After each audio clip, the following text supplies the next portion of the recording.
All right, good afternoon, everyone, and welcome to David T. Howard's Go Team meeting, where we will follow the agenda as it has been emailed to you and publicly noted. I would like to remind everyone that this is a meeting of the Go Team. Only members of the team may participate in the discussion. Any members of the public present are here to observe quietly. For members of the Go Team, please identify yourself when you speak. I am pleased to call this meeting to order at 4:47. Ms. Baker, will you please call the roll for us? I certainly will. Ms. Antone. I'm here. Mr. Abernathy. Present. Excellent. I'm trying to get my doc here. Wendy Baker, I am present. Tanisha Poe. I'm present. Jesse Webb. Present. Thank you. Audrey Reese. Present. Thank you. Jennifer Keenan. Present. Janine Walker. Present. Vincent Jones. And okay, that we're good. All right, we do have a quorum. We do. Our first order of business is to approve the agenda. I sent that via email. Are there any updates or questions regarding the agenda? Yes, Coach Abernathy, I forgot to send an email to everyone about the cluster meeting. I'd like to give an update on the October 6th cluster meeting. Okay, we can add that onto the agenda. Would we be adding that to the information items or announcements? Let's add that on information items. Is that correct, Mr. Kobe? Could you repeat the question? We were adding on the cluster updates from our cluster rep. Would that be information or would that be something that we will put in announcements? That would definitely be more towards information items because it's going to be a report. So, okay. All right, thank you.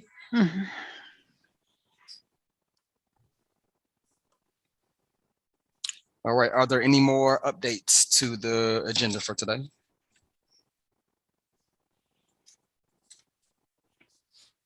All right, let me have a motion to approve. I make a motion to approve. This is Wendy Baker. Ms. Sorry. Go ahead. Ms. Baker has made a motion. Do I have a second? This is Audrey Reese. I'd like to second. All right, Ms. Reese the second. It's been properly moved in second. All in favor say aye. Aye. Aye. All those opposed say nay. Any abstentions? All right, the agenda has passed. Next, we sent out the previous minutes from our September the 28th meeting. Are there any corrections to those minutes?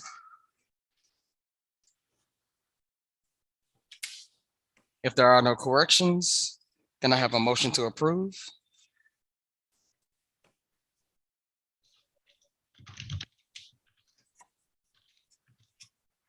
Janine Walker, motion to approve. Ms. Walker has made a motion to approve. Can I have a second? Jennifer Keenan, second. All right, Ms. Keenan has seconded that. All those in favor say aye. Aye. Aye. Any opposed say nay. Any abstentions? All right, previous minutes are approved and seconded, and those will be posted on our website.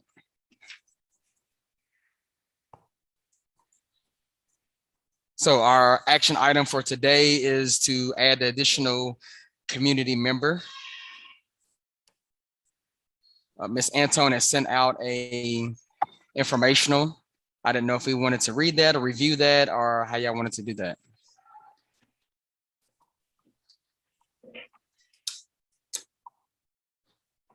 Or we can let her into. Ms. Antone, you're on mute if you're talking. Oh, thank you, Coach Abernathy. Good afternoon, everyone. I did nominate Ms. Joyce Sheets And she's here with us today. And Ms. Sheets, we did send out your bio to everyone that you see here today.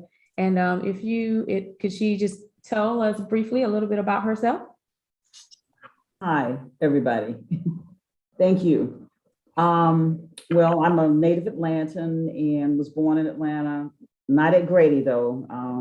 Back in the day, there were two private hospitals. I was born at the name of it was McLendon's. So I grew up in the neighborhood where I live now, at 343 Pine Street, and attended elementary school at C.W. Hill and North Avenue, and then went on to David T. Howard High School for 5 years, where I graduated in 1968 from Howard High School.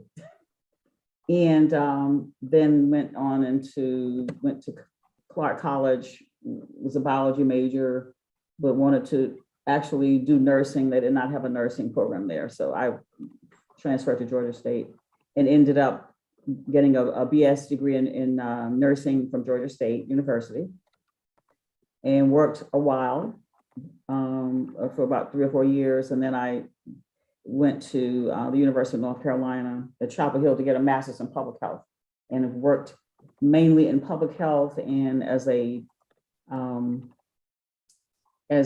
community-based researcher for most of my time, the adult life, and mostly at Morehouse School of Medicine.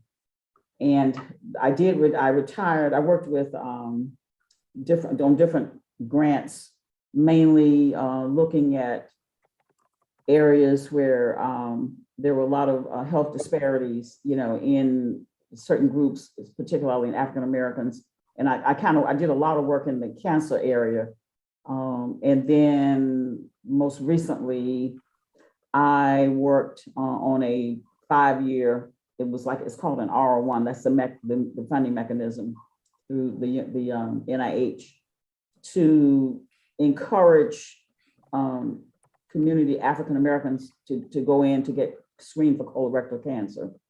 So that was a really big grant. That was really important to me. And then I actually retired in 2017 from that particular project, but I went back to Morehouse in 2019 to work on a special project with one of the department chair in community health and preventive medicine on a program with the Atlanta Housing Authority that was called Choice Neighborhood. And in between, during this time, I did a lot of volunteer work. I've taught Sunday school for right at 40 years, ages 6, 7, 8-year-olds. And I did some mentoring with I was a mentor for a student that lived in Bowen Homes housing community. He has subsequently graduated from college. So I haven't talked to him lately, but so and the rest of the time I'm doing stuff at my house. I'm working on my house in the neighborhood where I live. And I live 2 doors from the house that I grew up in, where I was born. And I like flowers, planting, working in the yard, and lots of hobbies.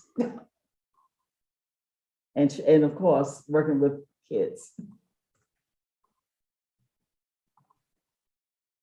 Any questions? I just want to say thank you for that thorough introduction, and welcome, fellow alum. I'm a Georgia State graduate, so welcome. All right.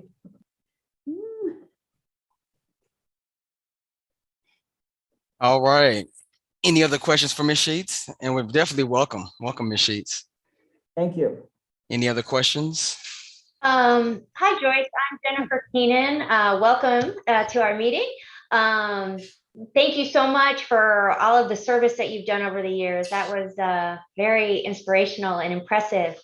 I was just wondering what's motivating you to join our GO team, and what are your goals, or what would you like to achieve for the Howard community as a member of the GO team? Well, I received a call from a classmate's husband. We're all friends. And he called and asked me if I would consider, giving and giving my name to consider, candidate for this. And actually, I've been retired like 7 months, and I kind of actually was thinking I really would like to do something else, in the community. And when he called me, I told him that his ears are probably burning because this person was he was the president at Morris Brown for many years. Recent, he's not there anymore. But when Morris Brown, when it comes up, I always talk about him, all the things that he did. So I told him that this was like the universe calling me. That's why he called me. But also, and I do live in the neighborhood. And so I really, my father was he was a public official here, in the area. So I'm kind of used to doing a lot of community work, and I really think it's important to have the type of representation in the community on this particular board. And so, I would, whatever, I don't have any specific goals at this time. Just kind of want to get more a feel for what you're doing and get more information about what you've already done, and just want to be a member of the team to help in any way that I can. Well, that sounds great. Yeah, we'll be voting on you, but it sounds like you're a great fit for the Go team. So thank you.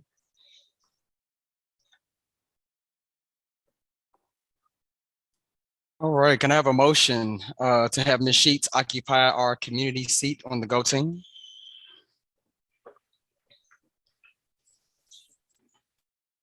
I nominate Ms. Amisha, I'm sorry.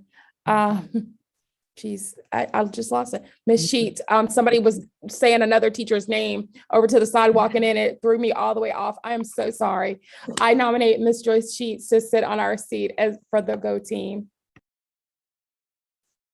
All right, this is Coach Abernathy. I second that. All those in favor say aye. Aye. Aye. Any opposed?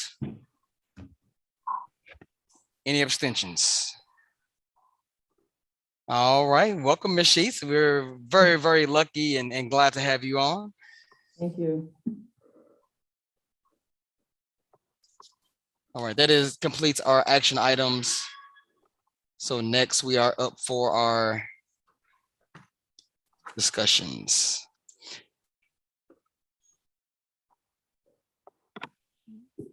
Let me find that.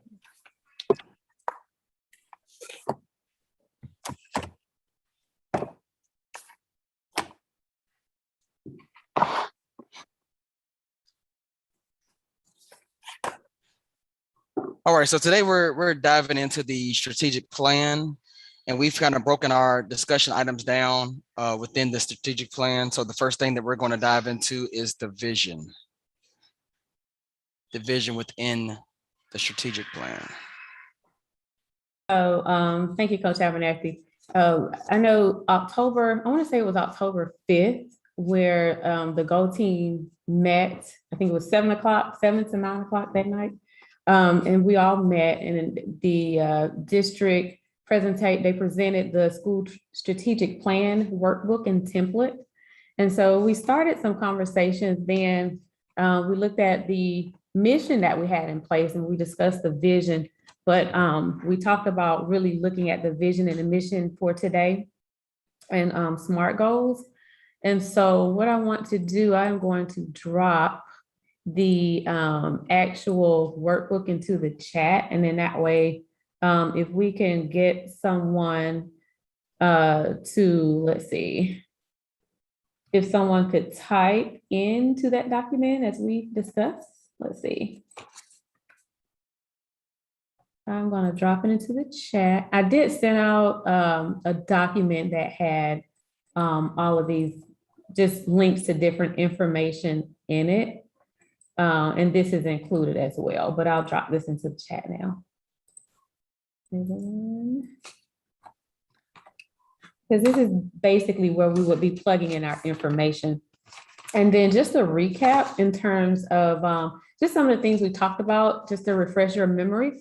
As we looked at our previous strategic plan and our school improvement plan that we currently have in place, we did suggestions from the GO team came about. And one of those things, as we're planning, so you can have it at the forefront of your minds, is that we wanted to make sure that we remembered, I know there were suggestions about into the mission, that we wanted to add something in about the students being challenged to be empowered and to be responsive leaders. And so just remember we had that conversation. And also we talked about making sure that we brought up our ambassadors as we're planning.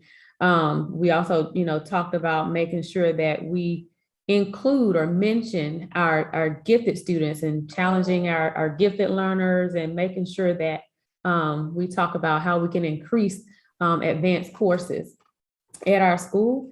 We talked about, trying to make sure that we have some goal alignment as we look at the strategic plan, from last year, and looking at our current school improvement plan. And we also, looked at the fact that we need to be finished with our strategic planning at least by mid-January. So as we look at the timeline for planning, just something to think about. And so as we look at the vision, and so what I'm going to do, let's see. Let's see, as we look at I guess we can, what do we have first? We have the vision.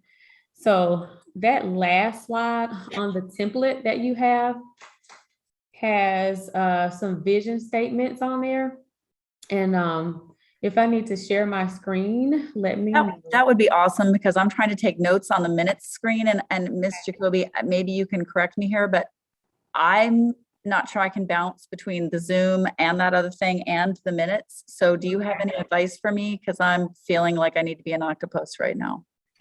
You can just attach the report. So your minutes can say, please see report Okay, thank you. at the end of the minutes, or see the Okay. workbook, and then you can just attach it on the Okay. whole Okay, and refer people to it. okay, thank you. You're welcome. All right, so the first thing we had was the vision, okay? And so this summer we did some work in terms of the vision, and we came up with 2 different scenarios in terms of our leadership team. And so what I did on this last slide that I added to that district strategic plan workbook and template was just to spell those things out. You have 2 that came about from our leadership team. The first 2 where you see DTHMS, and then I just included the district vision just so we can have an idea what the district vision is like. And so that first statement had David T. Howard Middle School is an inclusive community that provides all students with critical thinking skills and dedication to our core values so they will be successful in a rapidly changing world. And then we got additional feedback from our leadership team, and the second statement had David T. Howard Middle School is an inclusive community that ensures all students learn at high levels, develop critical thinking skills, and dedication to our core values so that they can navigate a rapidly changing world. And then the district vision is a high-performing school district where students love to learn, educators inspire, families engage, and the community trust the system. And so as we think about any feedback or suggestions that we can make in terms of our school vision, we have, these statements that we can, start from, or, look at any feedback or suggestions, we're open for that at this time. Ms. Baker, I have a grammar question for you. It looks like the middle, yes, that one there. So after the comma, it says develop critical skills and dedication to our core values. Yes. Is that, well, instead of a comma, should there be an and? Grammatically, that doesn't seem to be working. You are correct. Yes. Right here? Yes, so that Okay. should be and develop critical thinking skills and dedication of our values. You do need a comma after values because that's a coordinating conjunction. There you go. There we go. Yes. Thank you. Mhm. Thank you. Any feedback on those? Do we feel like we want to start a different vision or add to, modify? I really am happy we use the word inclusive. I think that's just really important at our school because we're such a diverse school. And I do feel like our cluster 2 reflects that inclusivity, especially because Midtown High School's slogan, at least it was, you know, separately we're, you know, who we are, and then together we are, you used to say Grady, but I'm assuming it now says Midtown, unless they changed all that. But, you know, kind of embracing that we're all different and yet together we're stronger together. So. The only question I have is the reference to core values. You know, where are the core values located? Where are they defined? Yeah. Now, that is a good question in terms of, you know, where they are defined. And I guess with the, this is the vision, which is normally shorter. I know the mission normally describes how you know, arrive at the vision. And so typically it, you know, it's a little longer, but in this case, in terms of the mission statement is, you know, right now our mission is through an inclusive culture of equity, collaboration, and excellence. All students will be empowered to be innovators and responsive leaders. And so, you know, I don't know that we listed out all of the core values. So if that's something that, you know, we feel we need to add in there, or if that is that something that should be omitted because it's not spelled out, I guess that's up for discussion and what that will look like or how we want to move forward with that. So the lawyer in me says we need to remove that clause because it's not defined. I agree with you. And if we were to define it, it would be a, you know, 8-line sentence. So I would go with learn at high levels and develop critical thinking skills, and then delete the and dedication to our core values. Okay. All right, so we end up with David T. Howard Middle School is an inclusive community that ensures all students learn at high levels and develop critical thinking skills so that they can navigate a rapidly changing world. I like that one. We do need a comma after skills again. Yeah. I have one question about the high level, and I think we got into this at faculty meeting one time. So when we say high level, are we referring to grade level, or are we making that relative to all learners learning at a high level relative to growth? So when I think about all students learning at high levels, and I think about how we take, you know, MAP growth assessment at the beginning of the year, you know, we take it mid-year and then we take it in the spring, you know, we are looking to see growth, you know, in terms of how much our students have grown, you know, when we look at, even if we look at Georgia Milestones, they have that growth report to see, you know, how much our students have grown. And so, you know, when we're looking at all students can learn at high levels, you know, what I see is that all students have the capability of doing so, regardless of what measurement we're looking at. So I agree with growth 100%. I think we cut some of our students out, and we shut some of our students down when we have expectations of them to reach a standard either at grade level or exceeding grade level when they have so many learning gaps.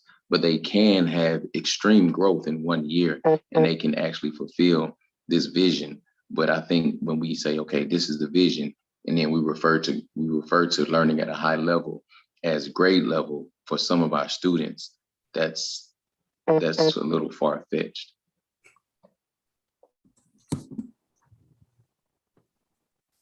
Any other comments? I totally am piggybacking on what Mr. Webb says. To me, that's a very vague statement because when you say learn at high levels, I don't know if that means I'm a second grade level reader, but I am going to go 3 grade levels. Like to me, that is learning at a high rate, but I'm still behind, but I have like tripled or doubled. I'm an English teacher, so I don't do math, but you know, I have learned quite a lot. I've grown a lot, but I may still not be on grade level. So to me, I don't know whether we say, you know, students grow as readers and writers and thinkers, or readers and I don't know, grow academically, something to the effect that shows that we're moving all kids, whether they're on a second grade level or an 11th grade level.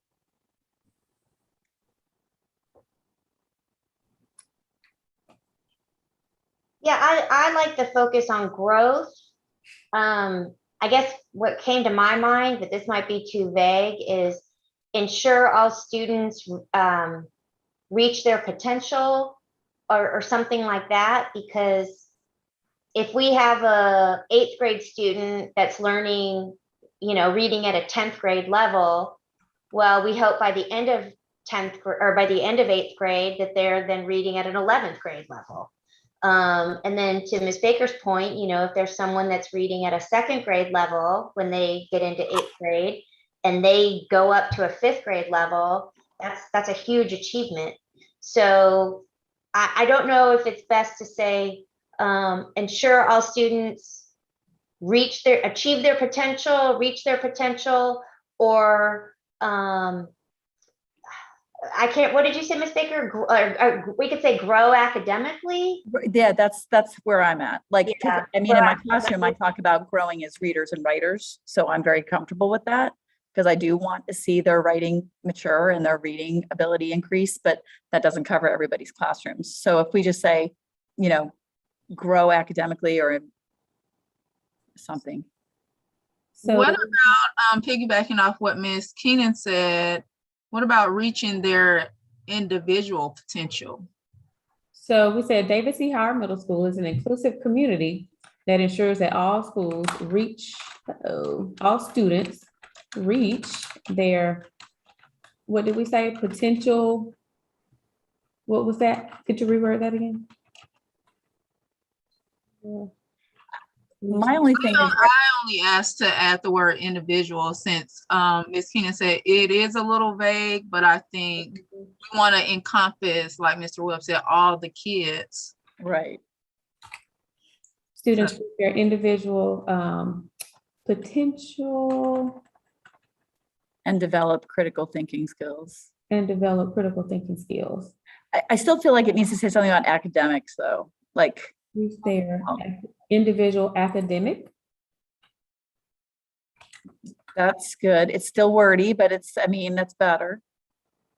Ensures all students reach their individual academic potential and develop critical thinking skills so they can navigate a rapidly changing world.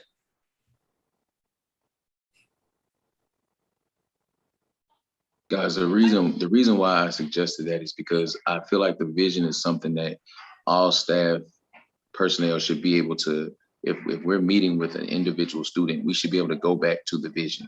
They should hear the vision over and over and over again, and they should see themselves as a part of that vision. So when we're talking about a student that, let's say a student that was reading at a 2nd grade level and in 6th grade and they moved to, let's just say moved to a 4th grade level. What you can do then is you can scaffold that and say, okay, in 1 year, you move 2 years. So what happens next year?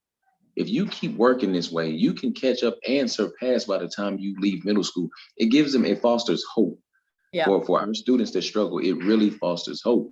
For our students that are excelling, we can continue to push them because they want to achieve more. They want to be the top of their class. But those students that are far behind, they sort of struggle because they don't see themselves fitting in. So I think it works for everyone in that if we use that language. Okay. All right. So is everyone okay with This one in the middle, David T. Howard Middle School is an inclusive community that ensures all students reach their individual academic potential and develop critical thinking skills so they can navigate a rapidly changing world. I think I'm okay with it, except I would like to see something about engaging, because even though we have inclusive community, that could just be the school community, the teachers, the students, and things like that. And I want to make sure that we include the folks on the outside, the community, the parents, so that they'll have, they can foster and feel like they are a part of this vision as well. And like Mr. Webb said, how the kids can see themselves in it. The parents also need to be able to see, and the greater community need to be able to see themselves in and be a part of it. But that's just my thoughts. Well, okay, so I like I do like all the different parts of the community. And so that bottom vision that the district has, could we riff off of that and say a high performing school where students grow academically, educators inspire, families, and like, could we just like really riff off of that? I mean, I'm just throwing that out there. David T. Howard Middle School is a high performing school where students grow academically. I'm just trying to like, I do feel like we're getting wordier and wordier, and Mr. Webb's right. Like, this is something that needs to be able to be said and everybody sees themselves in. And so if you go down to the district one, could we just play around with, because that one's very short. I mean, you look at it, it's 2 lines, everything else is 3/4. So could we just be a high performing school where students, I've never been a fan of saying students are going to love to learn, because much as that's a dreamboat scenario, many children are begrudging learners. But could we say like students grow academically? That reflects that piece that Ms. Keenan was talking about. So we do have a lot of great suggestions, and I would suggest that now that we have the workbook with the information in it, that we kind of take some time and kind of decide what things that we would like to add or eliminate, and kind of table it. And we can also add it to the agenda next week as well. Because if we spend 20 to 30 minutes on one portion, then we're not going to make it all the way through our agenda. No, we're not. Okay. So right now, we have David T. Howard Middle School as a high performing school in an inclusive community that ensures all students reach their individual academic potential and develop critical thinking skills so they can navigate a rapidly changing world. And a suggestion was made to maybe take the district vision and what was that, Ms. Baker? And just kind of change some wording to maybe reflect our school. Or because that one is a very simple and easily digested vision. so mirror the district's vision Yes, and keep it simple. yes. I have 2 notes here. So I would like to see engaging in the vision. And I also just want to know, I don't know if it changed, but the clusters vision is very similar to the district. So I just want to make sure we don't have the exact same one. So theirs is a high performing cluster where educators inspire, families engage, and students love to learn. Okay. All right, so add in the word engaging. Okay. And anything else? And now we have to look at the mission to see if we are good with that. Okay, all right. In terms of the mission, I'm just gonna type it right here. Let's see. Let me go to the next slide. I'm sorry, let me go back. Okay. So in terms of the mission. So the mission that we currently have in place is through an inclusive,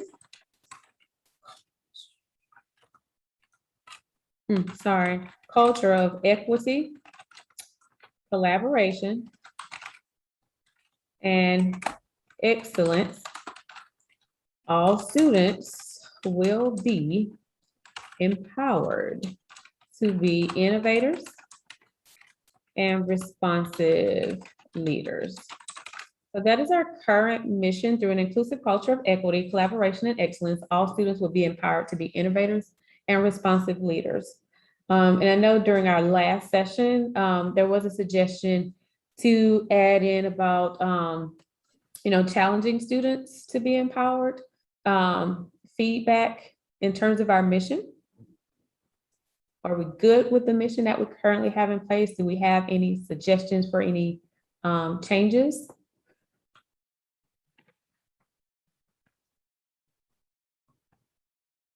I personally don't really like the responsive leaders part.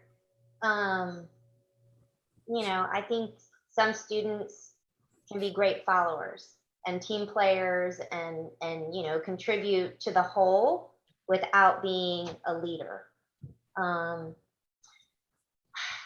What about responsive citizen Mm-hmm. or something along that line?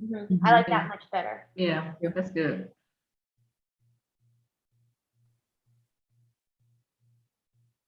Empowered to be innovators and responsive citizens.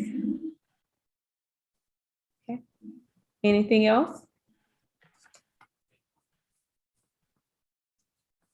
So we're all good with that? Okay.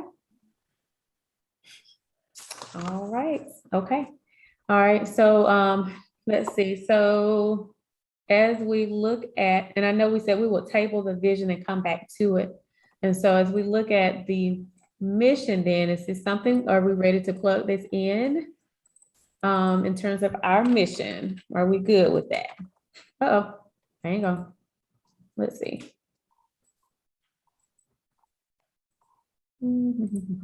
Okay, we'll fix this.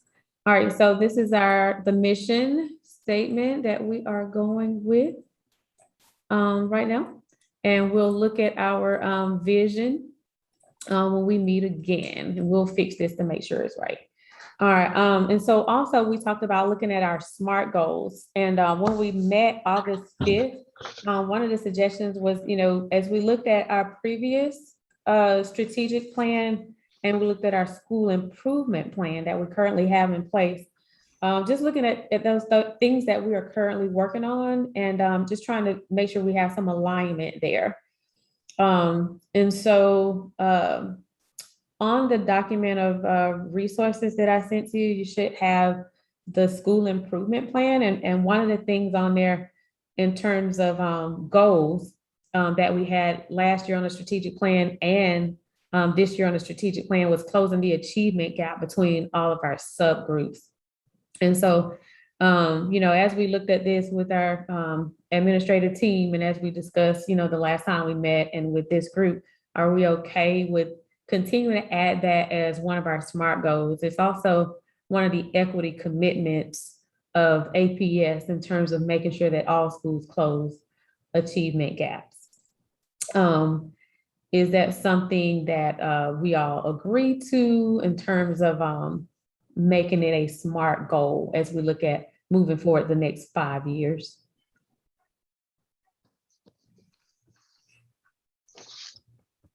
Your thoughts? Yes. Anton, can you zoom in a little bit on your screen so that it's what we see is bigger or closer up? Yes. Let me know. Thank you. Wait, let's see. Maybe 150? Is that too much? 200's a little big. Okay, maybe 150? Let's see. 175 would. Hold up, let's see. All right, I see 100. How do I get to 150? Let's see. I feel like it was just there. It disappeared. Let's see. Is that too small? Yeah, it's kind of like where it wasn't at first. Okay. Let's see, zoom. So let's hit zoom in. Uh-oh. Yeah. That gets really large. Let's see. Is that too much? No, at least I can see that. All right, so we can say close the achievement gap between all subgroups. You asked us, did we agree with it? Yes, Yeah, okay, I agree, because I agree if you focus on the subgroups, you're going to work on your differentiation. You work on your differentiation, you serve all groups at that point. okay. So the way it is written in our school improvement plan is to close the achievement gap between all subgroups and increase the percentage of proficient and distinguished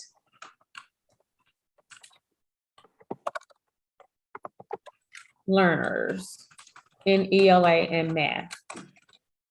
Now, I think what I'm missing here is we don't have a specific number. Have you guys talked about that? Yeah, so on the school improvement plan, of course, it's from year to year.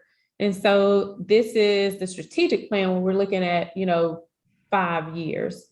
And so on the school improvement plan, I think it's 1.5% that we would close the achievement gap between the subgroups.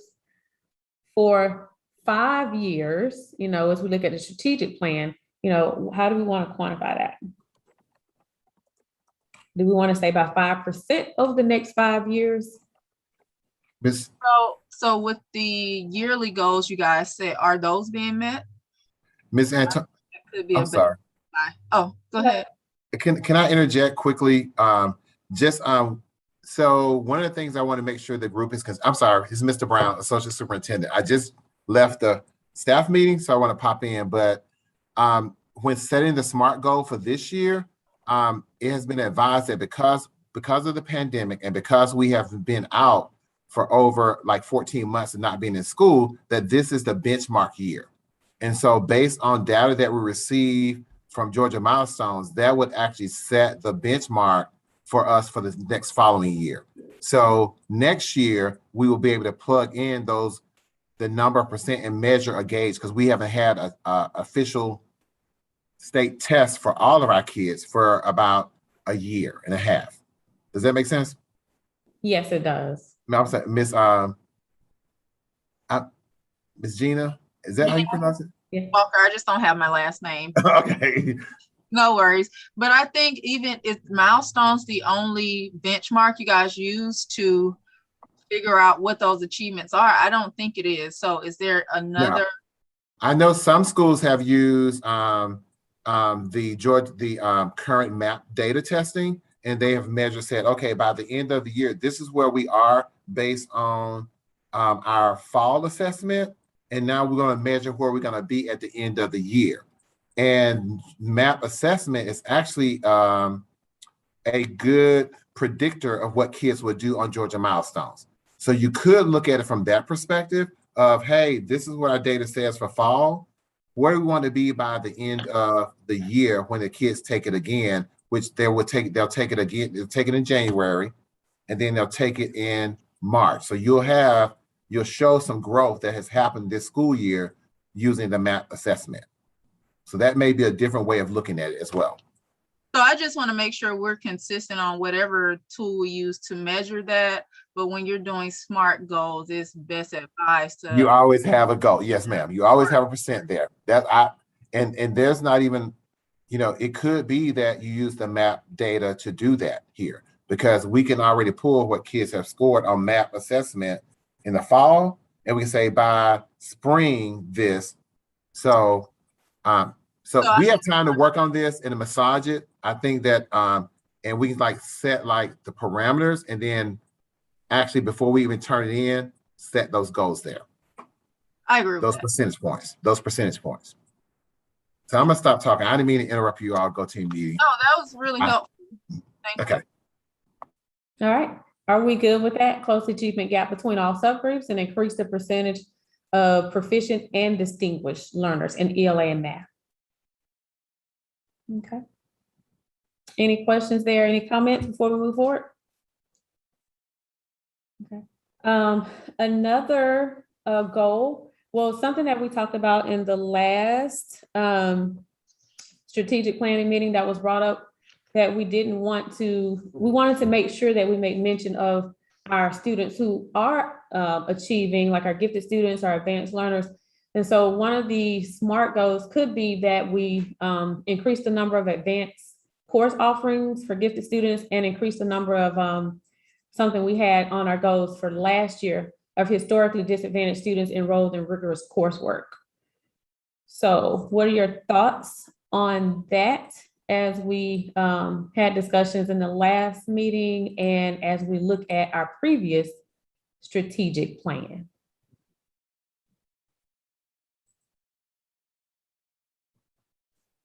Yeah, I mean, to me, that those both make sense. And Ms. Antone, the language that I came up with, I guess, is based on the, I don't know, what is this called? This is our strategic plan? That was the previous strategic Yeah. plan. Okay, so the language that we have, I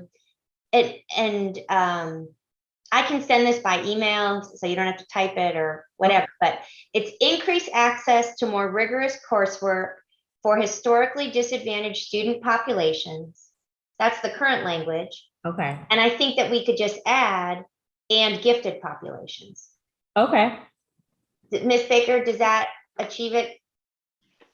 I would have to see it written because I'm a very visual Okay. gal. Okay. You said increase access to more rigorous coursework.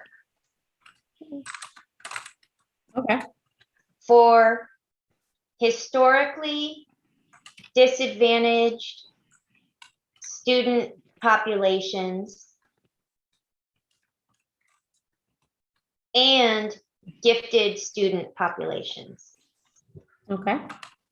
All right. So if I may ask a quick question. Hi, all.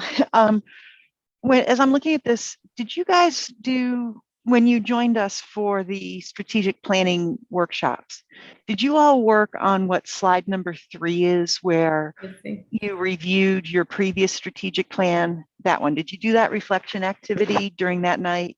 Yes. Okay, so, all right, so you're building off of this, where you've already reviewed what you did before, and it sounded like you had, but I just sort of wanted to make sure, because we're finding that reviewing your previous plan is really helping build the current one. Yeah, we actually, we pulled up the previous plan and then we went over those questions to look at what, first of all, what were the goals? Did we meet them? You know, which ones we didn't meet, and how we would try to make the connection with the current plan that we're creating now in some type of alignment. Okay, yeah, some teams weren't able to get through that part, but since you did that, you're fine. I just wanted to make sure you had done that part before you continue on. Okay, thank you. Yeah, we just didn't have time to plug it in, but I do have all of those notes and we can get it plugged in there. That's fine. Okay. We're going with the order of some of these slides. We think we're going to have to redo. But.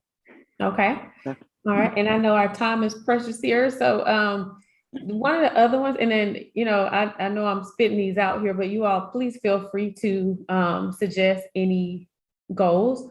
But one thing I did want to bring up, because I'm just thinking about the current school improvement plan. And like I said, the previous strategic plan is reducing the number of suspensions, you know, our suspension rate, reducing the number of out of school suspensions. And that's something I know that's on our current school improvement plan. Is that something that you all feel we should put here? You know, if you reduce the number of out of school suspensions, you definitely increase student achievement, because students will be in school. They will be able to get the things that they need to be more successful, you know, rather than missing class, not being in tune with what's going on. So just your thoughts around that. I think we kind of have to figure out why those suspensions are happening so much, and figure out what plans or what things we can implement as far as SEL, mentors, or different things. I think we have to kind of get to the root of why the suspensions are happening, and if it's something that can be dealt with more at a school level versus that suspension. Right. And we would definitely add those things into when we get to the school strategic priorities and the actual strategies that we use.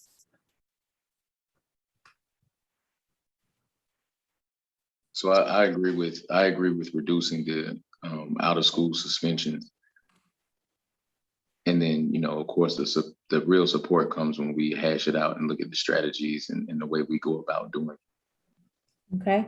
Anyone else? Are we in agreement with adding that as a goal, SMART goal? I agree with adding that as a SMART goal, and it strikes me as a way to, an additional way to bring in equity. Since typically suspensions can disproportionately affect certain populations. Okay.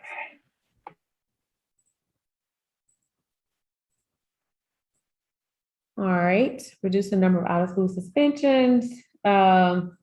Anything else?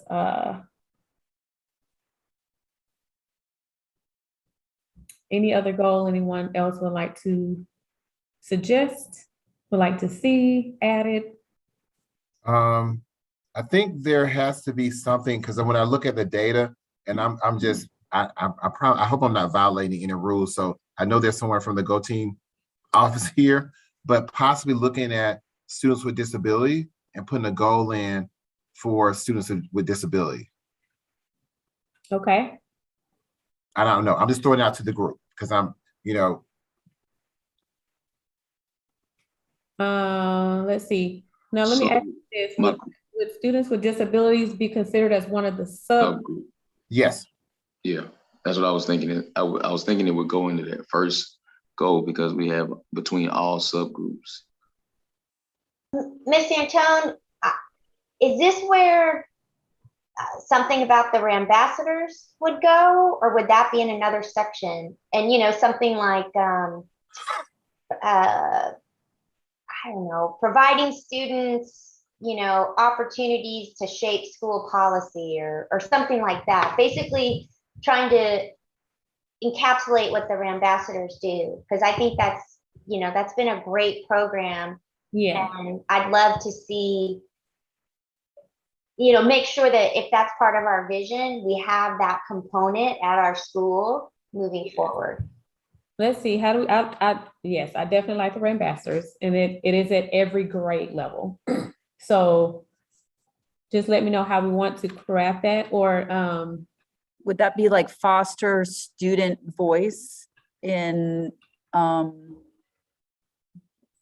to think of them, I don't want to say day-to-day operations, but I'm trying to think of a kind of like you know, like your school council or your it's fostering like a student voice, student government to help, like you said, help shape school policies and culture really, and policy. they're like they're like solution seekers, basically. You know, we see issues or, you know, things around the school that we try to figure out. They actually help us solve those things. They actually give us a lot of advice in terms of what students want to do, what things need to be changed, and they help us come up with solutions. So something about problem solving and shaping the culture and climate of the school, I think would be good.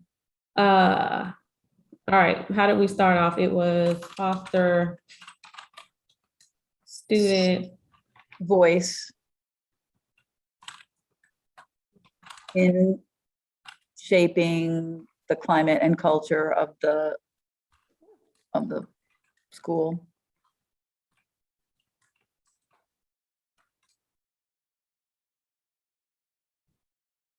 I would just change voice to participation.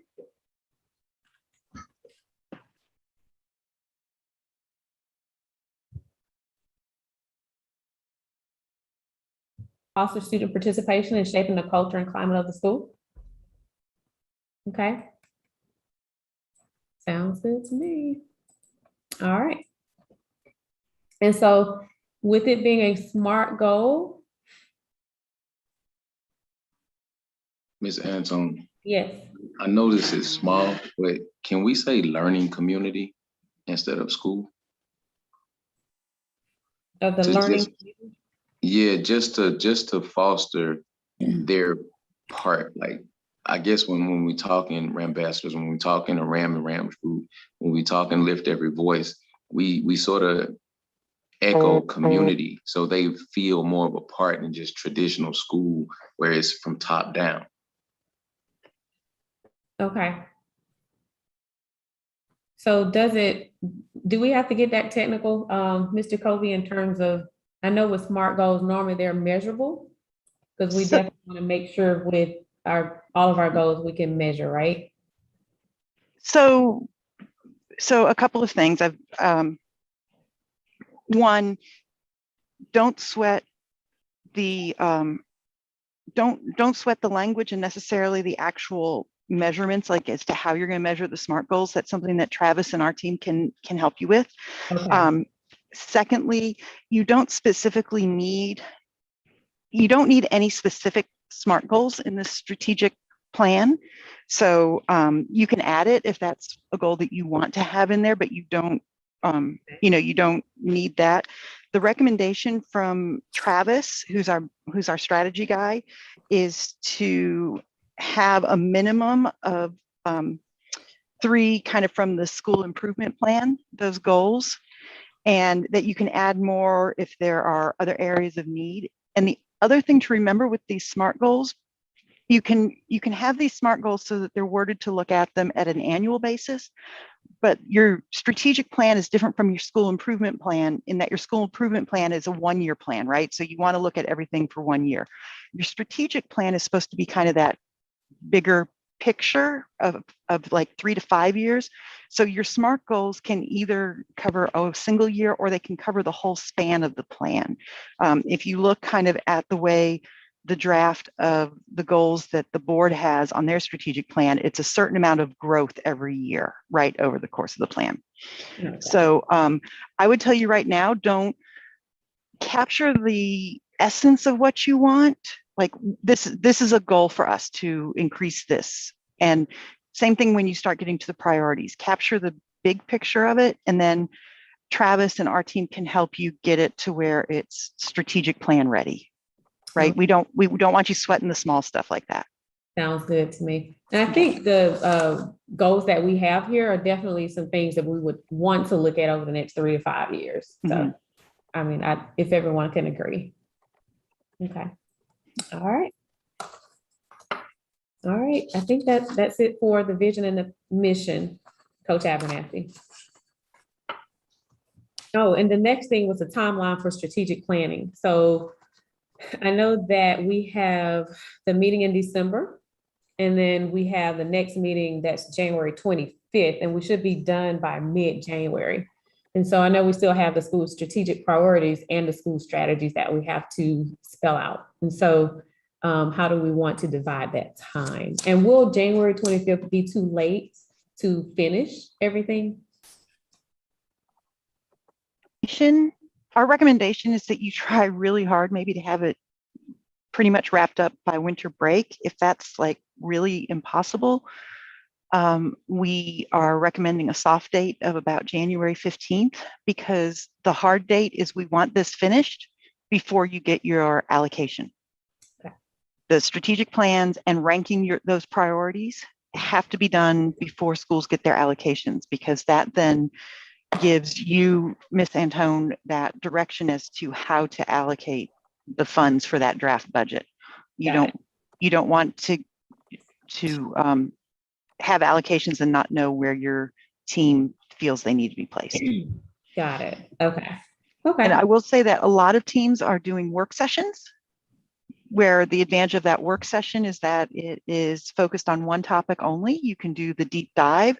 No action can be taken. So while we highly encourage that everybody show up to the work session, if you don't have quorum, it's okay to get out and come up with a draft that you then give to the rest of the team. Okay. You know, we'd like a quorum at work sessions, but because you don't take action, it's not wholly necessary. And that's what a lot of teams are doing to try to get through this work.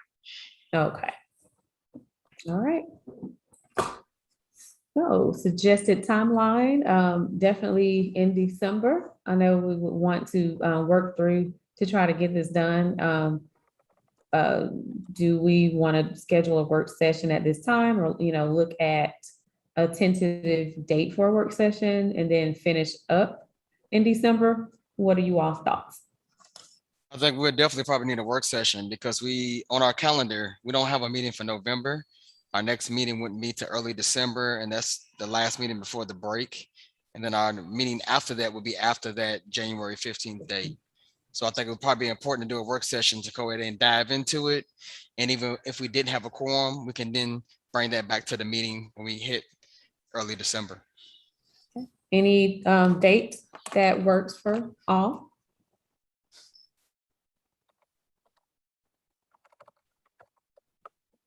Are we looking at a November date?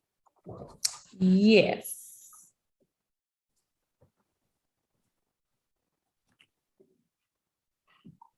So we definitely will be out November the 2nd for election day. I don't know if y'all were looking at Tuesdays or any other We days. should maybe do a doodle. Yeah, we could do a doodle and do it by email to find a date. That works. I agree. I agree. All right. All right, so I will send out an email following the meeting so that way we can communicate and figure out the best date for a work session for November.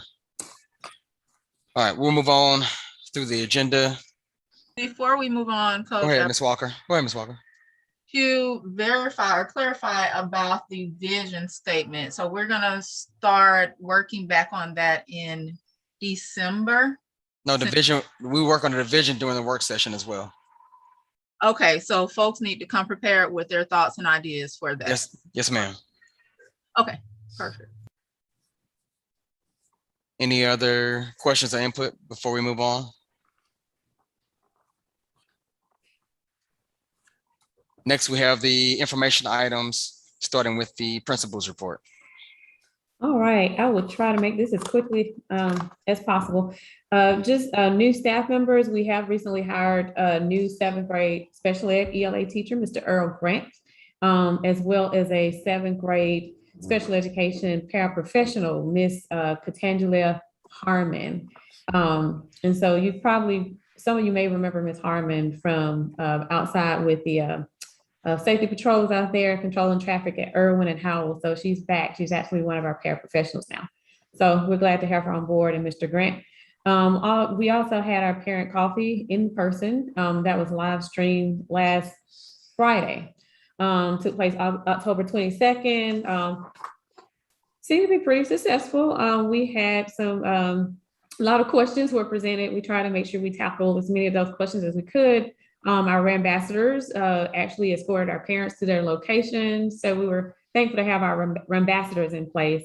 Our PTO will be sending out the slides from the presentation as well as the live stream recording so that those who did not get a chance to join or see the live stream will be able to view. Also, we're looking at trying to get a few more parents in based on a location of the meeting in the next meeting. And however, the next meeting will be with Midtown High School. We normally do that session with the high school. And so we'll be sending out those dates.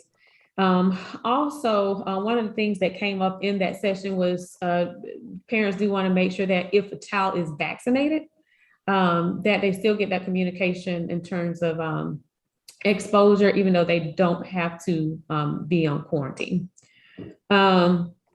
Also, in terms of just updates, our behavioral screeners, we had a lot of glitches in terms of the platform where it would not allow our staff to print. So we are actually putting those screening reports in the mail this week. So parents should be receiving those in the mail. And our care team will be addressing those emotional screening results, making sure that those students who were at high risk are being addressed, and our care team is consisted of our school social worker, our counselors, our CELT, our special ed lead teacher, our 504 coordinators, and just making sure attendance committees, those staff, actually, they all work together to make sure that we're addressing those students who are in that high risk category. If there are any questions about the screener, once the parents receive those, they can definitely reach out to our counselors, our social worker, to make sure that we answer any questions that you have. Our next parent university will be on October 28th to discuss some academic supports, such as tutor ATL. A lot of parents may or may not know about that, how to use My Homework other than just a hall pass, but it is also designed to be a planner for students. And so they'll be showing parents how to use that, as well as how to make sure that parents understand Parent Portal. And Ms. Antone, can you repeat the date of that, please? October 28th at 12:30. Okay, thank you. And then, based on feedback that we received from the parent coffee last Friday, we will be focusing on in the next parent university, just to focus on safety and security in terms of not just, in the physical, but also virtual, that virtual safety with online, social media, all of those things, some of the things that we're seeing, that are taking place with our students, and also focusing in on the victims when incidents occur as well. So we'll be looking at that.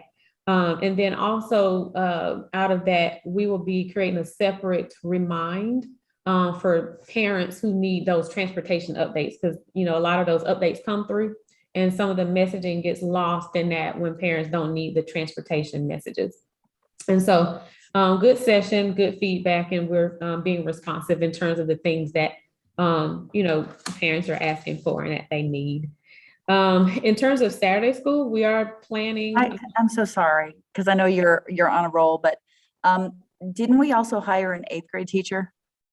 Yes, and they have not started yet. So right now we have the 2 7th grade personnel. We will be having a new 8th grade teacher come in as well. Okay, I just want to make sure. Yes, she hasn't come in just yet, but we will definitely announce once that teacher arrives. We had a teacher to receive a promotion in 8th grade, Miss Hewley. And so once that transition takes place, we will be notifying her parents as well. Thank you. Let's see. We are in the planning phases. We're trying to start Saturday school in January, leading up to the Georgia Milestones assessment.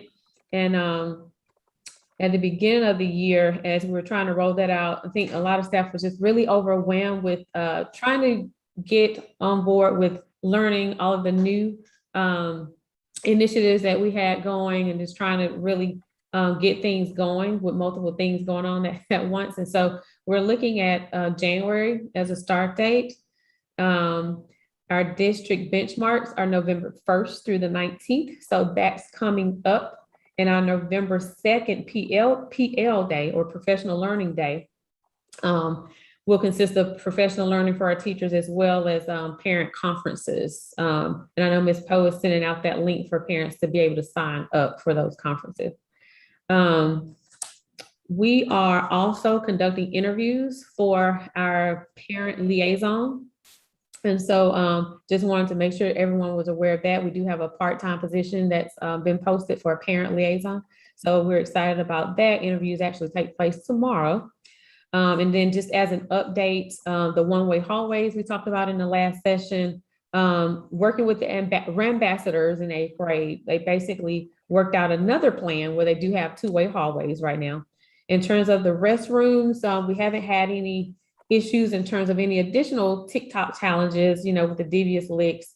Didn't have anyone to slap a teacher in October, thank God. And also, we haven't heard any additional restroom incidents, and we have revisited all of our student expectations, as well as staff, expectations in terms of monitoring and just really honing in on, safety and security. And so that's pretty much our update for the principal's report. Ms. Anton, is it possible I can make an announcement to the Go team? Yes. Yep. So I just wanted, first, let me again introduce myself, Paul Brown, Associate Superintendent for the Midtown and Thorough Cluster. I wanted to make sure the Go Team was aware that we're in the middle, we're starting the process of looking for the permanent principal of Howard Middle School. And I know I said Emmett, but I'm gonna correct myself, Howard Middle School. And so a survey was posted. And so we've been gathering data from surveys posted on the website now. We're gathering data from community members, students, parents, anyone can complete that survey report. We just finished a faculty input session where we divided the group into 8 smaller breakout groups, and they were able to give input. They really did give me insight on what type of principal they need for Howard Middle School. Our next phase is meeting with parents and community members that will start at 6 o'clock. From that, from the survey, from the parent input, from the staff input, we create what we call a profile of what that principal looks like. And then there are approximately about 50 something people that have already applied for the principalship. So it will be my task, once we get all the surveys in, all the input in, to go through those resumes and then bring it down to about 10 resumes that I will present to the Go Team chair and the Go Team co-chair, and they will actually watch hire views of those staff members, of those applicants. And so I will need to reach out to the Go Team chair and the Go Team co-chair tomorrow. We have tentatively scheduled that day for November 4th from 8:30 till about 11 o'clock. And it's really giving us a chance to kind of look at those applicants through the lens of a video that they've recorded. And we're building those questions off based off what we get from the input from staff, parents, and community.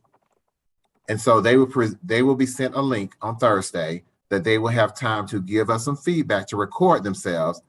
And it will be from the top 10 to 12 applicants that we dwindle it down to. And from there, we will pick 6 that we will actually interview. And that 6 will be interviewed by the entire Go Team. And we will also include a principal from the Midtown cluster, as well as myself. Once we go through that process, the top 2 names will be sent to the superintendent. She will interview those. Actually, the top 2 names will be sent to the superintendent and the chief of schools. The chief of schools will actually do an interview with that person, those 2, as well as the superintendent. The superintendent makes the final recommendation. Our goal is to try to get through this process before the December board meeting. And so that's our goal. And so I would definitely reach out to our Go Team chair, because I know our Go Team chair is a staff member, and then our co-chair is a parent. And so we want to make sure we have the co-chair and the chair as a part of drilling down to that top 6 that we're going to interview, that the entire Go Team will interview. I kind of went through quickly, but I try to sum up the process as quickly as possible. Any questions for me? Thank you all. Thank you, Mr. Brown. Appreciate that. Thank you.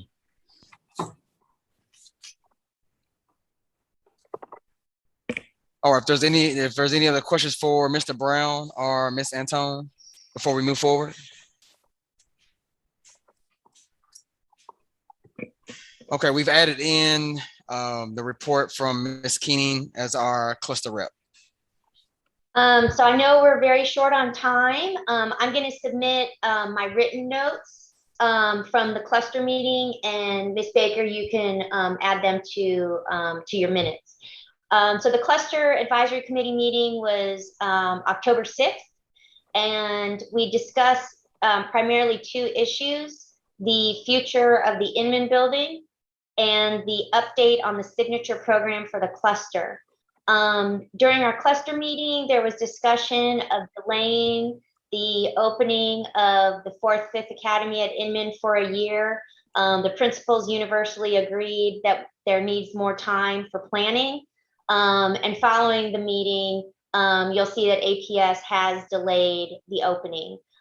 So Inman will not be a 4th, 5th Academy next year, for next school year, The current plan is for it to open for the 23-24 school year. A quick update, the signature program, the Midtown cluster and one other cluster, I can't remember which one, are the college and career readiness cluster program, and the new accreditation body that will be handling the accreditation of Atlanta Public Schools doesn't recognize that program. So Grady and the other school, I'm sorry, the Midtown cluster and the other cluster have to choose a new cluster program. Really, the three options are IB, STEM, or STEAM, and IB has really already been taken off of the table. So the Grady cluster is going to be looking at either a STEM program or a STEAM program, and the Travis is going to prepare a chart that will show the differences between our current college and career readiness program versus STEM versus STEAM, so that we can see where the differences are among those programs, and then get input from the community and from every other stakeholder on what program the Midtown cluster should adopt. So all of that's kind of in the works. There were a lot of public comments at the meeting. I think almost all of them were related to the use of the Inman facility.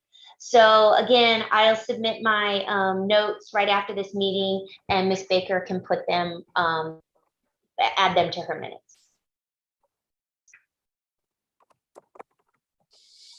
All right, any questions from Ms. Keenan? Thank you for the report.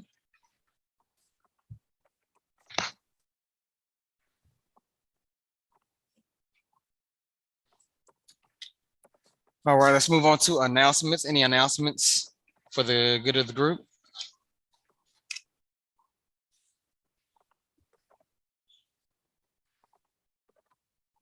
I will announce that our next GOTEE meeting is December the 7th at 4:45 p.m. And now we will, go ahead, I'm sorry. Oh, I'm sorry. I was just making sure. I think I messed it up. You're getting to the public comments. I was making Yes, sure. I'm going to that next. Yeah, Yes, I I'm got so you. sorry. I got you, I'm Ms. off Poe. today. I'm off today, everyone. I'm No, so sorry. I got you, Ms. Poe. All right, if there's no further announcements, we will go ahead and go over to public comments. I believe we do have one public comment today. This is the David T. Howard Go Team meeting. The Go Team welcomes and encourages citizens to attend the meetings to become better acquainted with the programs at David T. Howard Middle School and the role of the Go Team. This meeting is open to public comment. Citizens are welcome to attend the meeting, but must refrain from interrupting or distracting the Go Team proceedings. For those of you wishing to provide public comment, there is a time that's allotted. There's a sign-up sheet on our Go Team homepage on our school's website. Each member will have 2 minutes to speak. And at that point, we will ask you to discontinue your speech at the end of those 2 minutes. After this designated time is up, we will move on to the remaining portion of the meeting. So we do have one person for public comment. Give me 1 second.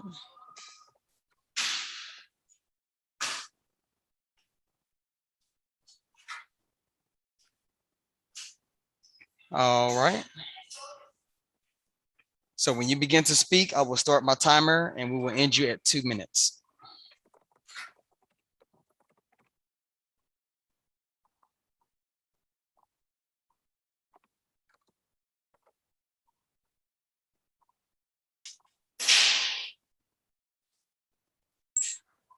Ms. Poe, is our person with public comment present? Yes, she is. Miss Eldery, am I saying that correctly? It's your turn. Are you? Yes, I'm sorry about that. Yeah, I will start my clock when you begin to speak and I will end you at the 2 minute mark. Okay, I believe it's right at 2 minutes. Good evening. I'm hoping the Howard Go Team continues to actively engage the community in conversations about the future of Inman. As of September 2021, the APS admin would be recommending a Midtown cluster-wide 4-5 academy at Inman campus. The concern I have as a middle school and elementary school parent and want to make sure the Howard community is aware is the transportation impacts of adding a cluster-wide 4-5 academy to the Midtown cluster, meaning buses having to leave another cluster-wide school and transport to all parts of the cluster. Sunday, a community meeting was held with Jason Esteves and Michelle Olympiadis, and transportation challenges across our cluster were shared with parent stories. We were informed the chair of the Board of Education was not aware of the extent of transportation delays Howard is having both AM and PM. Last week, APS admin stated that they were engaging seniors at Georgia Tech to help with transportation planning for their recommendation of a 4-5 academy and entire cluster. APS stated they would consider staggered arrivals and departures for the new 4-5 academy and cluster schools, meaning this would add another cluster-wide school for bus transportation in our community within our cluster for morning and afternoon. APS did state that they would obtain 20 additional buses for this 4-5 academy recommendation at one point versus 13 new buses if it was a K-5, meaning 20 driving buses dispersed all over our cluster streets for a 4-5 academy versus 13 additional buses focused around a new K-5 campus. In short, any delays we have now could get worse if a new cluster-wide 4-5 academy is voted in and a solid transportation plan as well as start end times for all schools in the cluster is not worked out. The community is also looking for your input on any challenges you have as a whole when Howard was housed at Inman campus as a cluster-wide school, and what challenges a new cluster-wide school if it's a 4-5. The Board of Education may vote that in the future. Thank you.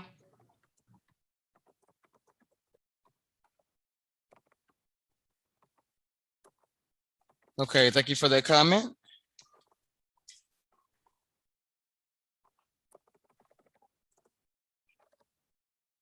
All right, can I have a motion to adjourn for today's meeting?